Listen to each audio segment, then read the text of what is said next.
يا أمي أقطف دوما أحلى الزهر سار تعطر كل البيت تنتظر قدومك يا أمي. اور اگر آپ کی ترتیب ایسی ہے کسی فیکٹری میں جاب کر رہے ہیں کہ واقعی دن ہی میں رکھنا، آپ دن ہی میں جاب کرنا، دن ہی میں مزدوری ضروری ہے، تو بھی آپ کو رکھنا پڑے گا، چاہے آپ کو جاب سے نکال دیا جائے. میں نے بتایا نا شریعت کے حکام میں جتنی آسانی اللہ نے دے دی اتنی ہے، اپنی طرف سے اس میں آسانی کی مزید اجازت نہیں ہے. جاب چھوڑنا پڑے آپ کو چھوڑنی پڑے گی.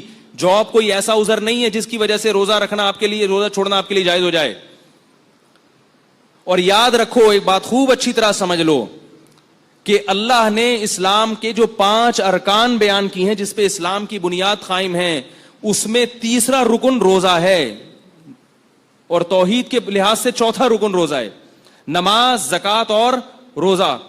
اور یہ بات یاد رکھو کہ دنیا میں کسی حکومت کے قانون کو توڑنا اتنا بڑا جرم نہیں ہے. اس کائنات کے بنانے والے کے حکم کو توڑنا بہت بڑا جرم ہے جس پر اس نے بہت بڑی سزا رکھی ہے. وہ لوگ احمق اور بیوقوف ہیں، وہ قرآن اور سنت کے مزاج سے اور اللہ تعالیٰ کے حکام سے ناواقف ہیں، جو یہ کہتے ہیں کہ ہم چونکہ روزہ رکھنے کے بہت مشقت میں مبتلا ہو جاتے ہیں، اللہ بہت غفور الرحیم ہے، معاف کرنے والا ہے، دسمبر میں رکھ لیں گے. ایسا نہیں ہے. اللہ نے غفور اور رحیم اپنے آپ کو ایسے لوگوں کے بارے میں قطعاً نہیں کہا. اللہ نے اپنے آپ کو غفور اور رحیم ان لوگوں کے بارے میں کہا ہے جن سے ماضی میں گناہ ہو گیا، اب وہ توبہ کر کے اپنی اصلاح کر رہے ہیں اور رمضان کے روزے یا جو ارکان اسلام ہیں ان کو پابندی سے ادا کر رہے ہیں. اللہ کہہ رہے ہیں ان کے بارے میں غفور الرحیم ہوں، پچھلی خطائیں معاف کر دوں گا.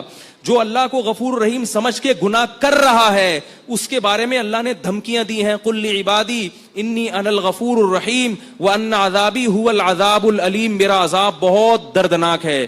یہ بات خوب اچھی طرح سمجھ لیں. اللہ ایسے لوگوں کے لیے غفور الرحیم نہیں ہے جو رمضان کا روزہ چھوڑ دیں. اللہ ایسے لوگوں کے لیے عزیز ذو انتقام ہے، زبردست انتقام لینے والا، اور اس کا حق ہے کہ وہ آپ سے انتقام لے. کیوں؟ اس نے سارے سال آپ کو پورے سال آپ کو کھلایا پلایا، اتنی نعمتیں دی اس نے.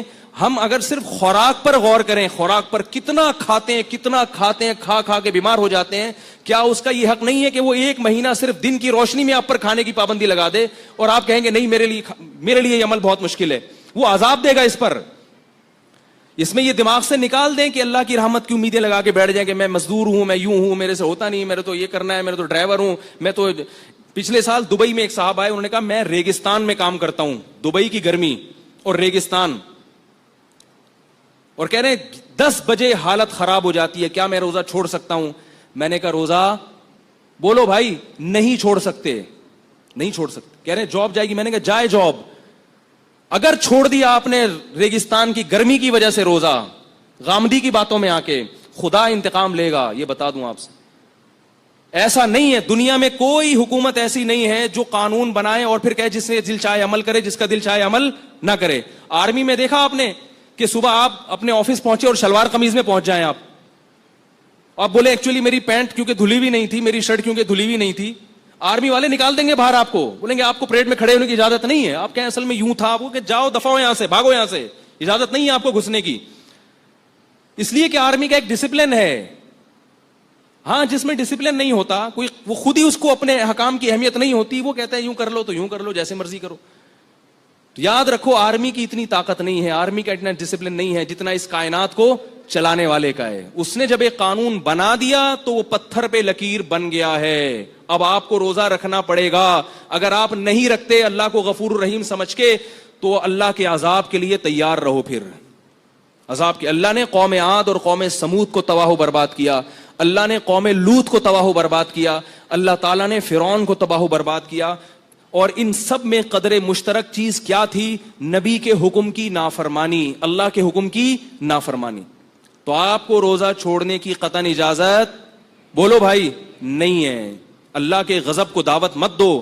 اور یاد رکھو دنیا میں جو اللہ کا عذاب آتا ہے نا روزہ خور پر، سب سے پہلا عذاب اللہ اس کی طبیعت سے سکون چھین لیتے ہیں، رزق کی برکت اور رزق کی لذت چھین لیتے ہیں.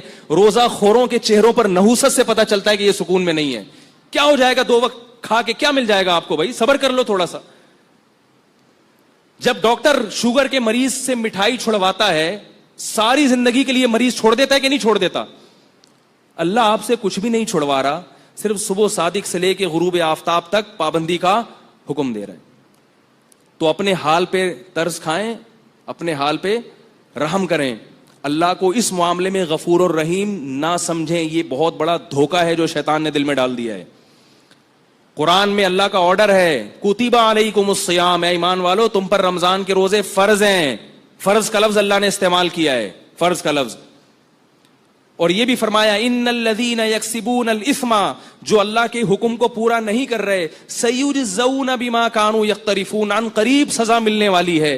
یہ نہیں کہا کہ جو اللہ کے حکم کو پورا نہیں کر رہے کوئی بات نہیں, اللہ غفور رحیم ہے, چاہوں گا معاف کر دوں گا, چاہوں گا سزا دوں گا, جیسے مرضی کرو. اللہ نے دھمکی کا لفظ استعمال کیا ہے, سیجزون, دیر نہیں ہے, دیر نہیں ہے, عن قریب سزا ملنے والی ہے. اور افسوس اس پر ہے کہ آج روزہ کھایا بھی جا رہا ہے اور کھلے عام کھایا جا رہا ہے.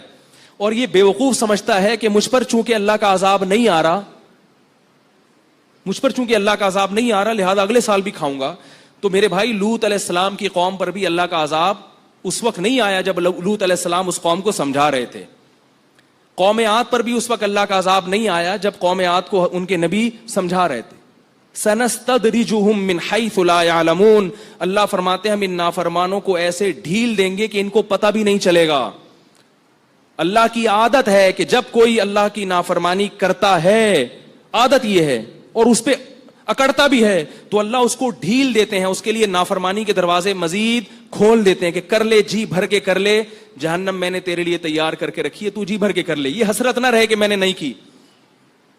تو دنیا میں بھی اللہ کا عذاب آتا ہے, تبھی آپ دیکھیں سکون ختم ہو گیا زندگیوں سے, کھا کھا کے مستنڈے بن گئے ہیں, بریک ہی نہیں ہے, منہ کو لگام ہی نہیں ہے. ایک چھوٹی سی بات بتا کے بیان ختم کرتا ہوں. ایک بہت ہی کھاؤ پیو والا آدمی کسی کمپنی میں گیا, مینیجر بننا تھا. تو ایک شخص نے اس سے کہا تمہیں اپنے منہ پہ کنٹرول نہیں ہے, تم امپلائیز پہ کنٹرول کیسے کرو گے؟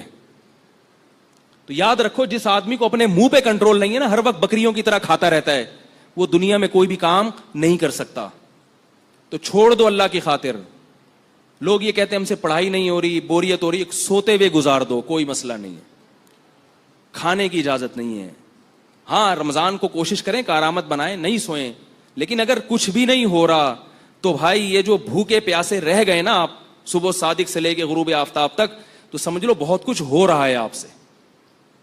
یہ غلط ہے کہ یہ وسوسہ ہے کہ روزہ رکھنے والا, روزہ چھوڑنے والا تو صبح سے لے کے مغرب تک اتنی ایکٹیویٹیز کر لیتا ہے, اتنے کام کر لیتا ہے, اور میں تو پڑا رہتا ہوں, کچھ بھی نہیں ہوتا.